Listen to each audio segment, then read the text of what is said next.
Willow creek नाम के छोटे से कस्बे के किनारे 11 साल का एक लड़का लियो अक्सर अपने ट्री हाउस से आसमान के तारों को निहारा करता था। एक साफ रात जब लियो लेटा हुआ तारों को देख रहा था तो आसमान में एक चमकदार रेखा कटी और जंगल के पीछे कहीं तेज रोशनी के साथ खत्म हुई। जिज्ञासु और साहसी लियो ट्री हाउस से नीचे उतरा, एक टॉर्च उठाई और जंगल की ओर चल पड़ा। जहां रोशनी थी वहां पहुंचकर उसने कुछ ऐसा देखा जो उसने कभी सपने में भी नहीं सोचा था। एक चांदी जैसा चमकता हुआ पोड़ आधा मिट्टी में ढसा हुआ था और हल्की रोशनी फैला रहा था। उसके पास खड़ा एक अजीब सा जीव था जो किसी भी इंसान जैसा नहीं दिखता था। वह एलियन लगभग लियो की लंबाई का था। उसकी त्वचा नीले रंग की थी जो चमक रही थी और उसकी बड़ी बड़ी आंखें पानी की सतह जैसी झिलमिलाती थीं। वह अपने सिर को झुकाकर लियो को देख रहा था और एक मधुर ध्वनि निकाल रहा था। लियो ने हाथ उठाया, असमंजस में, हेलो। एलियन ने उसे देखा और उसकी नकल करते हुए बोला, हेलो। उसकी आवाज नर्म और घंटियों जैसी मीठी थी। लियो को समझ आया कि वह बात करने की कोशिश कर रहा है। उसने अपनी ओर इशारा किया, मैं लियो हूँ। एलियन ने थोड़ा रुककर अपने सीने पर हाथ रखा। ओरी।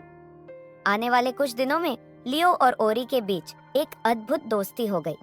ओरी का यान खराब हो गया था और वह पृथ्वी पर फंस गया था। लियो ने ओरी को अपने ट्री हाउस में छुपाया और अपने पिता के गैराज से औजार लाकर उसकी मदद करने लगा। बदले में ओरी ने लियो को अद्भुत चीजें दिखाईं। उसने एक उपकरण से तारों के नक्शे ट्री हाउस की छत पर प्रोजेक्ट किए जो पृथ्वी से बहुत दूर की आकाश गंगाओं को दिखाते थे।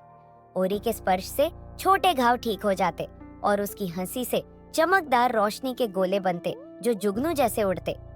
लियो को पता चला कि ओरी का मिशन पृथ्वी और उसके निवासियों को समझना था। ओरी को लियो की कहानियां, उसका पसंदीदा खाना और उसका हारमोनिका बजाना बेहद पसंद आया। लेकिन जल्द ही जंगल में अजीब रोशनी की खबर फैलने लगी और सरकारी एजेंट्स विलो क्रीक पहुंच गए। एक रात जब लियो और ओरी पोड को ठीक कर रहे थे तो उन्होंने हेलीकॉप्टरों की आवाज सुनी। तुम्हें अभी जाना होगा, लियो ने घबराते हुए कहा। ओरी की आंखों में उदासी झलक रही थी, लेकिन उसने सिर हिलाया।